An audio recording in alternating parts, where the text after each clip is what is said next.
Da oggi l'Istituto Federico II alle istituzioni ai siciliani, un avvenimento sicuramente importante. Quali sono gli obiettivi, Presidente Cassano? Gli obiettivi sono stati appena enunciati, sono quelli della difesa della lingua siciliana, ma più in generale della vera storia della Sicilia, quindi della cultura.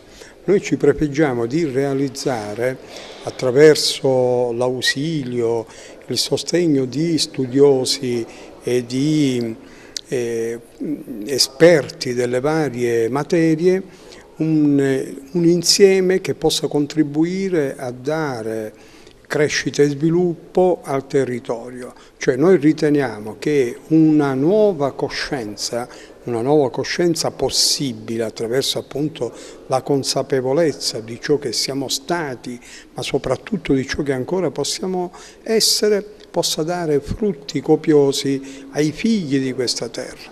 Noi vogliamo lavorare guardando alle nuove generazioni, visto che in questo periodo il loro futuro è messo fortemente in dubbio, purtroppo da un insieme di fattori che non dà certezze per quello che è i progetti di vita di queste giovani coppie, per esempio.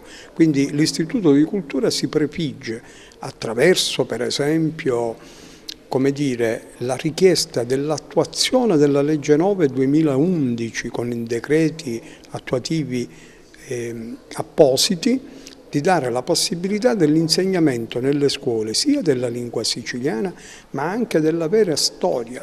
Cioè noi desideriamo che ci sia una nuova lettura sulla base di nuove conoscenze che sono emerse negli anni. Abbiamo voluto e devo dire ottenuto la possibilità di questa sala Mattarella, in questo palazzo che è il luogo di più alta rappresentanza per quanto riguarda i siciliani.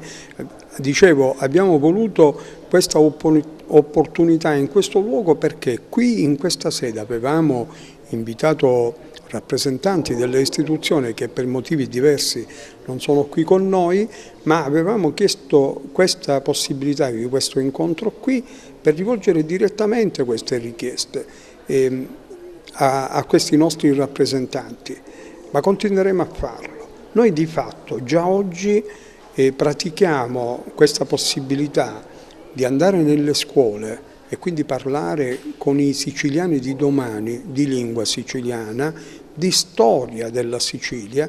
Di fatto lo facciamo già. Devo dire grazie alla sensibilità di alcuni dirigenti scolastici che ci consentono questo o di alcuni sindaci che ci hanno messo a disposizione locali e quant'altro. Noi oltre ad agire nella divulgazione della cultura e di tutto ciò che riguarda la Sicilia, abbiamo interesse anche a formare. Difatti noi lavoreremo nella formazione.